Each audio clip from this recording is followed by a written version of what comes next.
Alrighty. Good morning, good afternoon, good evening, wherever you find yourself today. Happy New Year. This is the first of the year, and since we're meeting, the first time of the year since we're meeting, and today happens to be the 3rd of January, 2026. Man, whoever dreamt of 2026, but we're here anyway. And today we are going to be analyzing this. Um, Today is going to be brief because we are going to center on one particular issue, which is the celebration of the 31st December Revolution, celebration by the National Democratic Congress Party. Um, we will give a brief um, history on how 31st came about, excuse me. And we will take a look at the celebration, the continuous celebration of the 31st um, revolution by the NDC party. I'm not going to say the NDC government because I'm not 100% sure if the government was behind the celebration of the 31st December Revolution program. In other words, if we are talking about the party, the government, it means that the government machinery was used in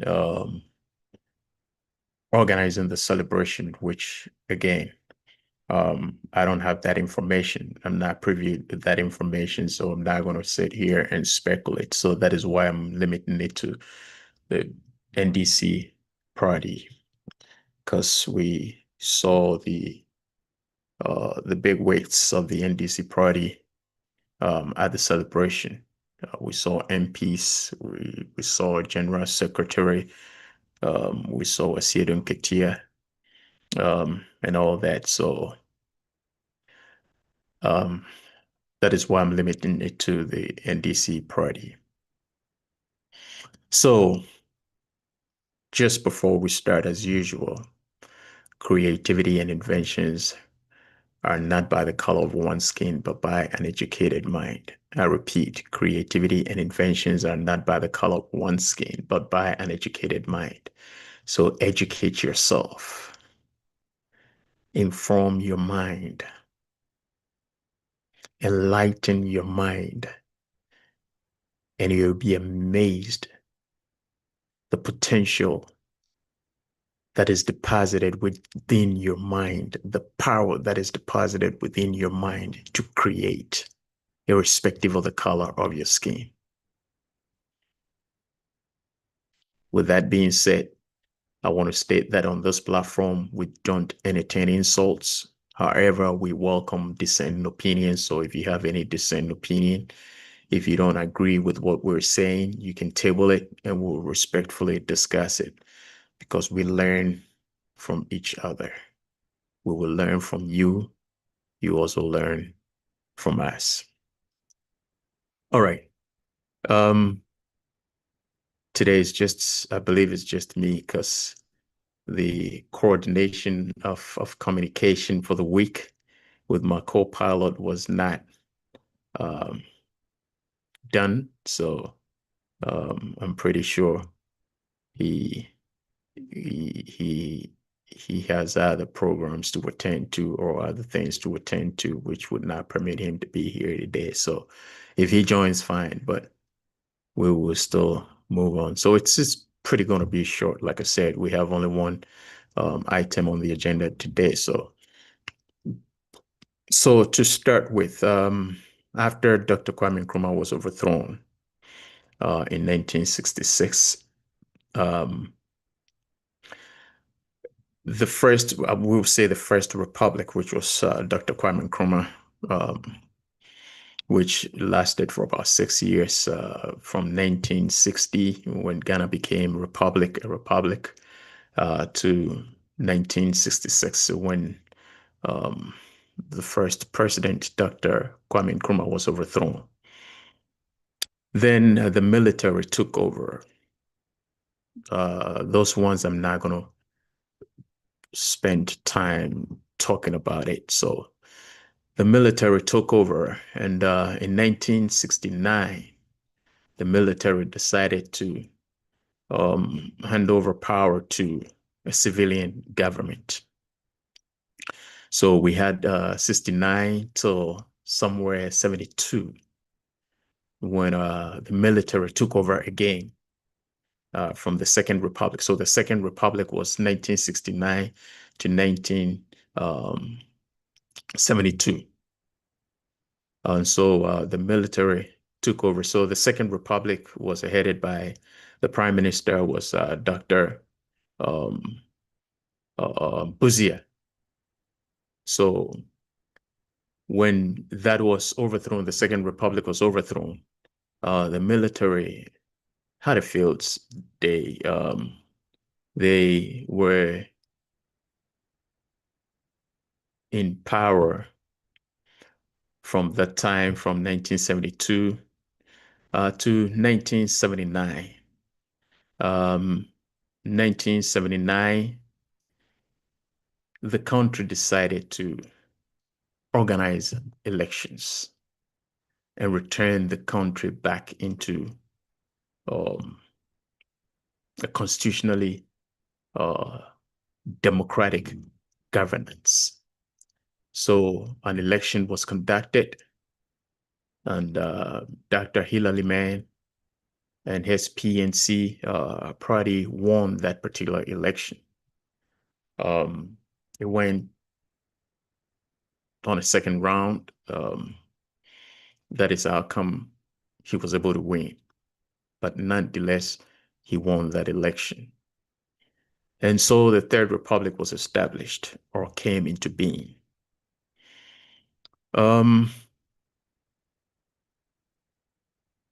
During the Third Republic, where Dr. Hilary Mann happens to be the president of Ghana from 1979 to 1981. 1981. So 81, December 31st. Remember,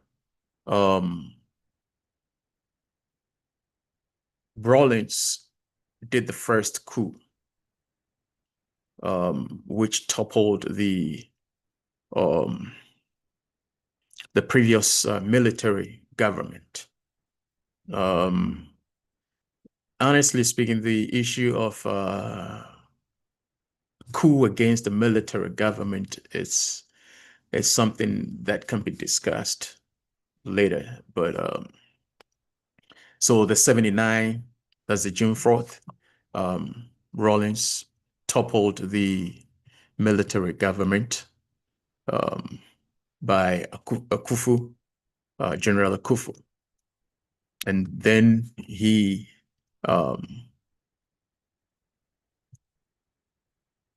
according to the discussions of the day during the 79 coup, the country was in difficulty, let me put it that way.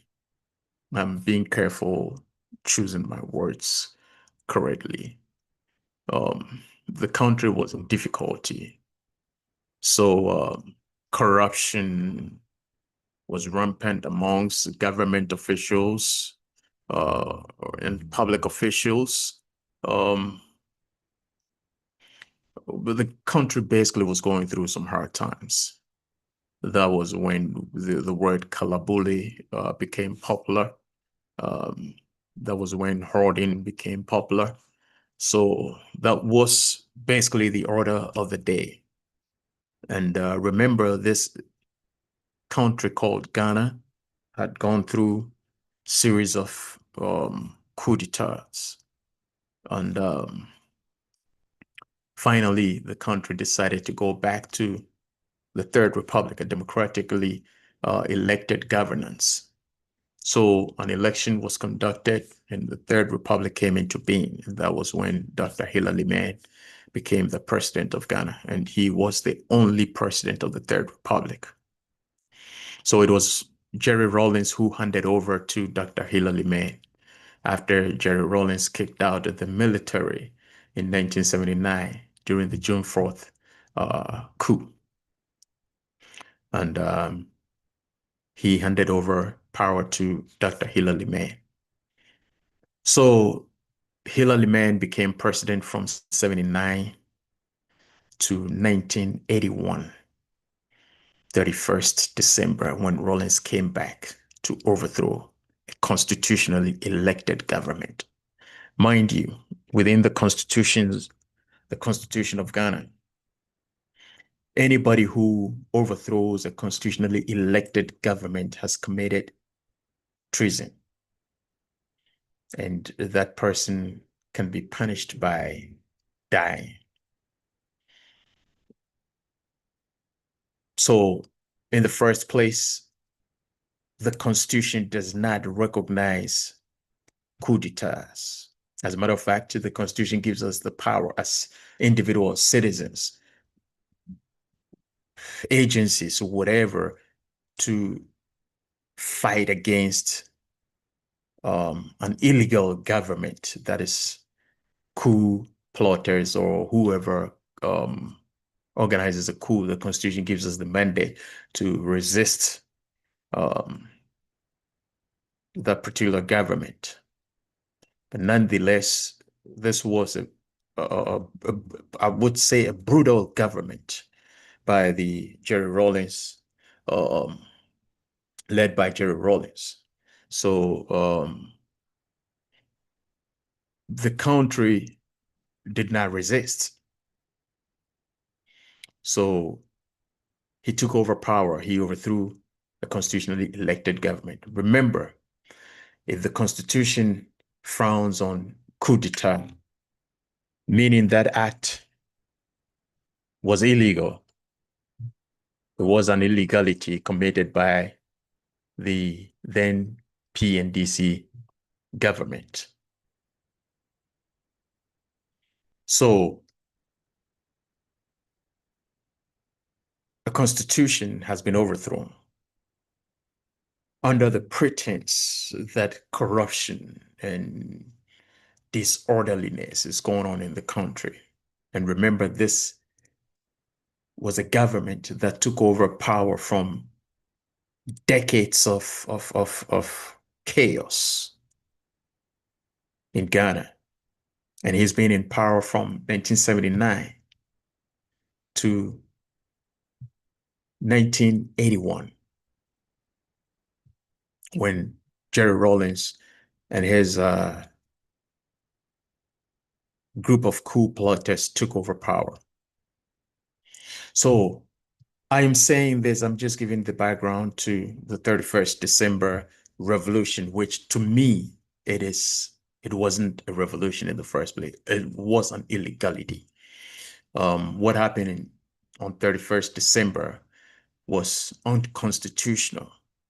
And so from there, Rawlings took over power from 81 all the way through to 2000.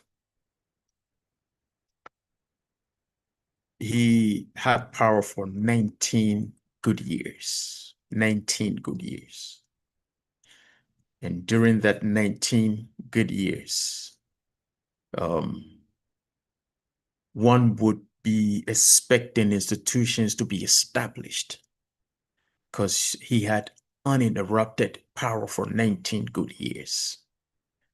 One was expecting that with the good heart and the good intentions of Jerry Rawlings, the good plans he had for Ghana, one would expect that institutions will be strengthened, institutions will be established.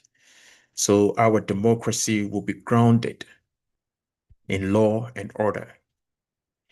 Unfortunately, after 19 years, that was not the story.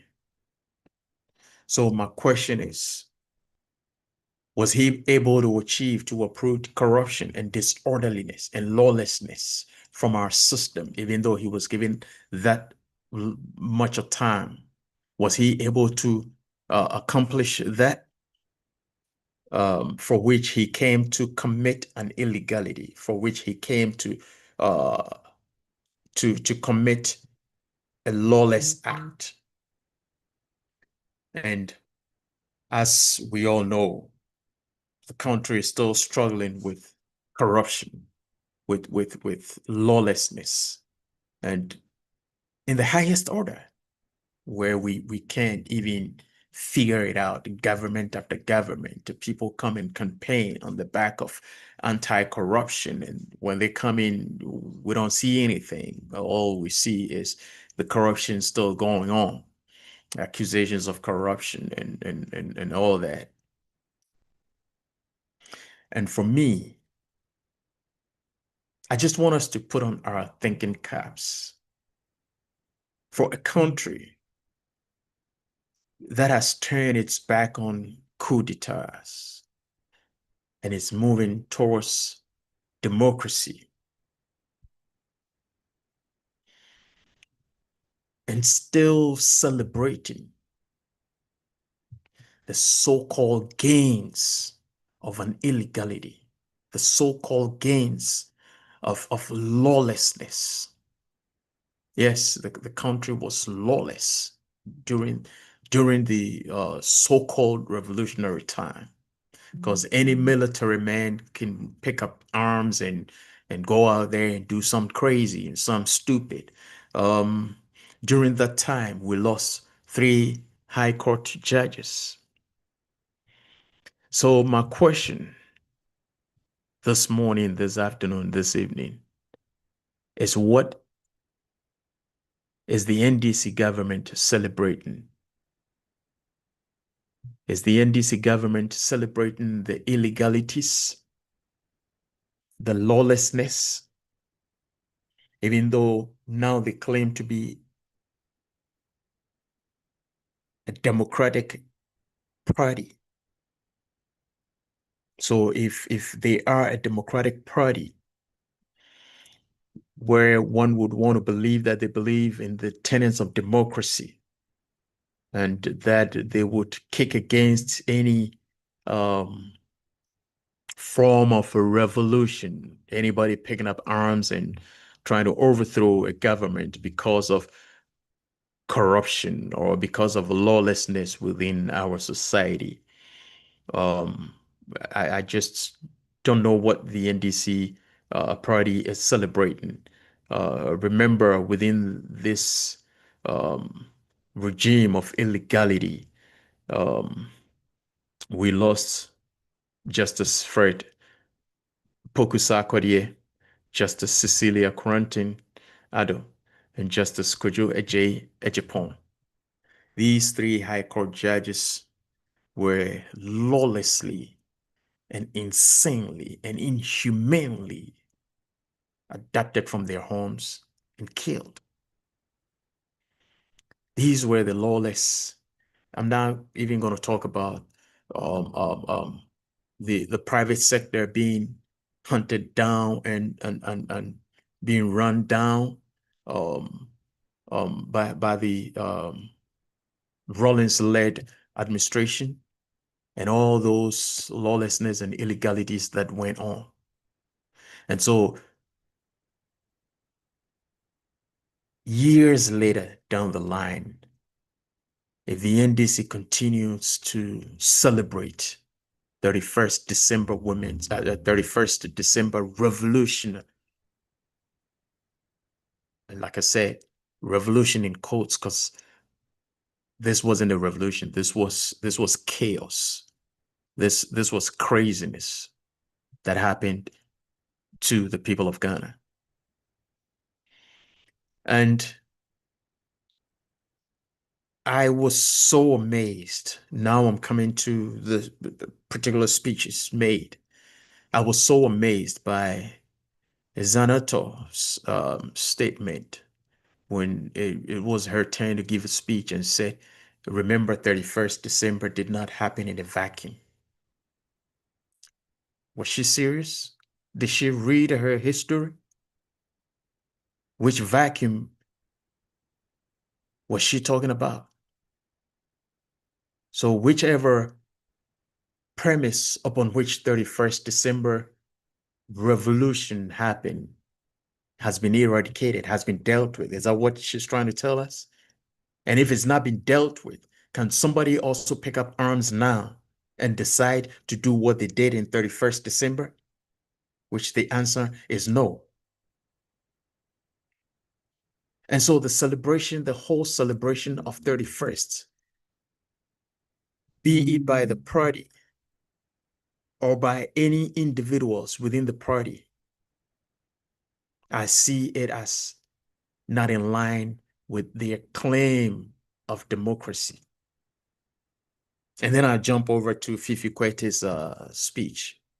He gave what some would say a bold speech. But he spoke about sycophancy, he spoke about bootlicking in the highest order.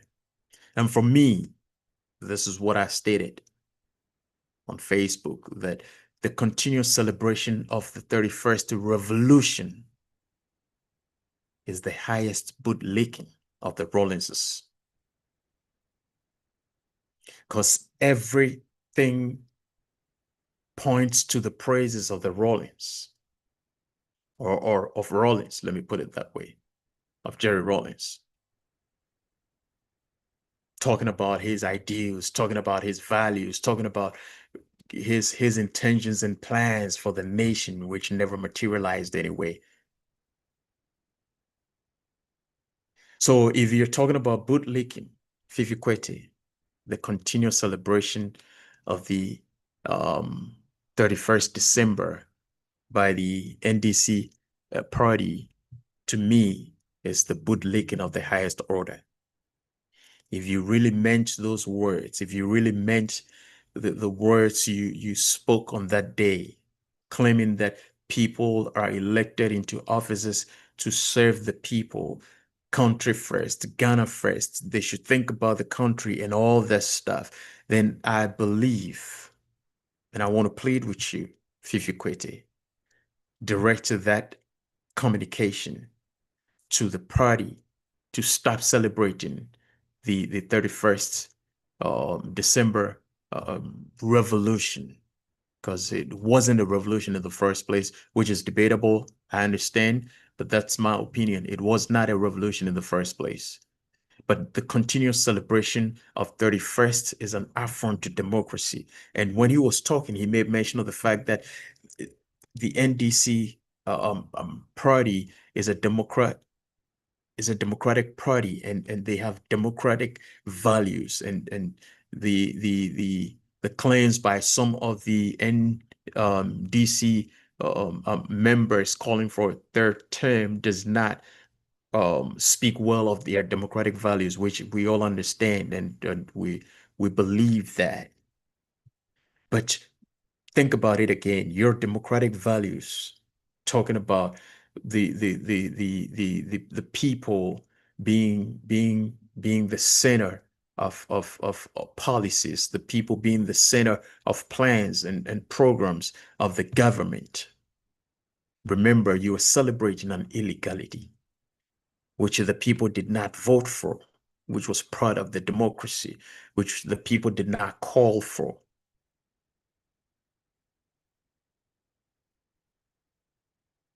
You are celebrating a time where a government was forced down the throats of people, which was against democratic tenets. And so I cannot reconcile your democratic values with the celebration of the 31st December, which kicked against democratic values, which kicked against democracy. So if Fifi Kwete want to stay true to his conscience. I want to give him some food for thought. Think about this. Encourage the NDC government, NDC party to stop celebrating 31st. That is the only way I would believe what you said.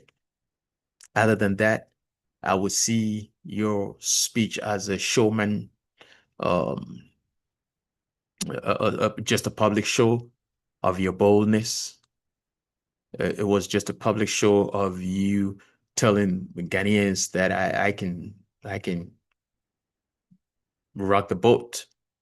I don't know, for whatever reasons, I can't tell. For whatever reasons, I don't know. But if you really meant those words, talking about Ghana first, talking about democratic values, then if Ghana is really first, then what happened on 31st December 1981 is an affront to democracy or democratic tenets. So encourage your party to stop the celebration. That is the only way some of us will believe that you have a genuine heart and you think about the nation Ghana as you claim in your speech. But other than that, I want to say that the continuous celebration of the 31st December revolution is the highest form of bootlicking. I want to repeat. The continuous celebration of 31st by the NDC party is the highest form of bootlicking. So if you don't want sycophants, as you claim, if you don't want bootlickers, as you claim, then stop celebrating the 31st December, because that is what 31st December celebration is representing. It's representing sycophancy. It's representing bootlickers. And it does not represent democracy. It does not represent the progress of a country. It does not represent the progress of a people, because 31st December was an illegality. It was a lawless act by the PNDC, NDC party. On this note, if anybody has a dissenting opinion and will want to discuss it, you can hit us up and we'll be more than willing to discuss this. You can also send us a WhatsApp message on 901-921-8014, 901-921-8014. On that note, we'll meet again next week, same time, to discuss or have a discussion on Analyze This. My name is Nana Osei-Bonsu Jr. of Africa International Organization and Certo Leadership International. See you next week, same time, on the flip side. I'm out.